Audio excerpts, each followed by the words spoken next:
بسم الله والصلاة والسلام على رسول الله. السلام عليكم اخوات، كي دايرين؟ لاباس عليكم؟ ان شاء الله كلكم تكونوا على خير وبخير. غنقدم معكم هاد الرشيمه هذه اللي كتشوفوها، يعني هاد الرشيمه هذه طرح على شكل عريشات فقط، ما فيها حتى شي حاجه اخرى، يعني من غير هاد العريشات هادوها اللي هما كما كتشوفوا يعني من التحت كيكونوا كتكون الخدمه شي شويه مزيره وهي غدا كتوسع على العريشات من التحت، كيكونوا يعني مزيرين عامرين وهما غاديين هما كيوسعوا. فقط غنخدمهم باللون الاسود والعقيق المهرس، يعني هادشي اللي فيها في هذا القفطان هذا ديالنا، اللون الاسود كما قلت لكم، العقيق مهرس، وغادي تطلع على شكل عريشات كما كتشوفوا بالضبط في الرشيمه.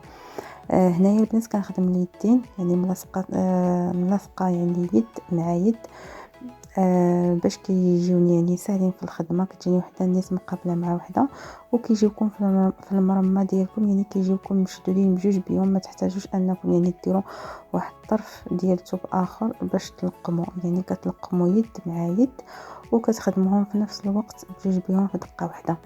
غادي نبقى انا هكا كما كتشوفوا مستمره في الخدمه ديالي. مهم كما قلت لكم العقيق المهرس فقط الاسود. غدا هنايا بثلاثه ديال الحبات كنطلع على هذا الشكل، يعني الخدمه سهله جدا.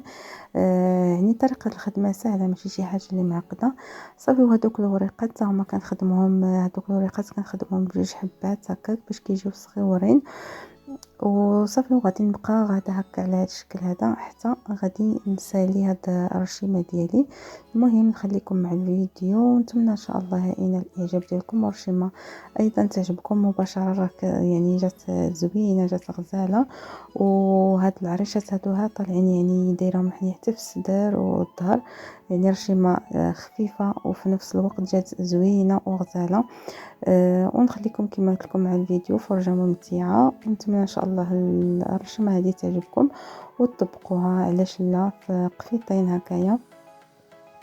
وما تنساوش الا كنتم من زوار الجدد تشتركوا في القناه وتخليوا لنا لايك الى عجبكم الفيديو. شكرا لكم لحسن التتبع، والى اللقاء وفرجه ممتعه.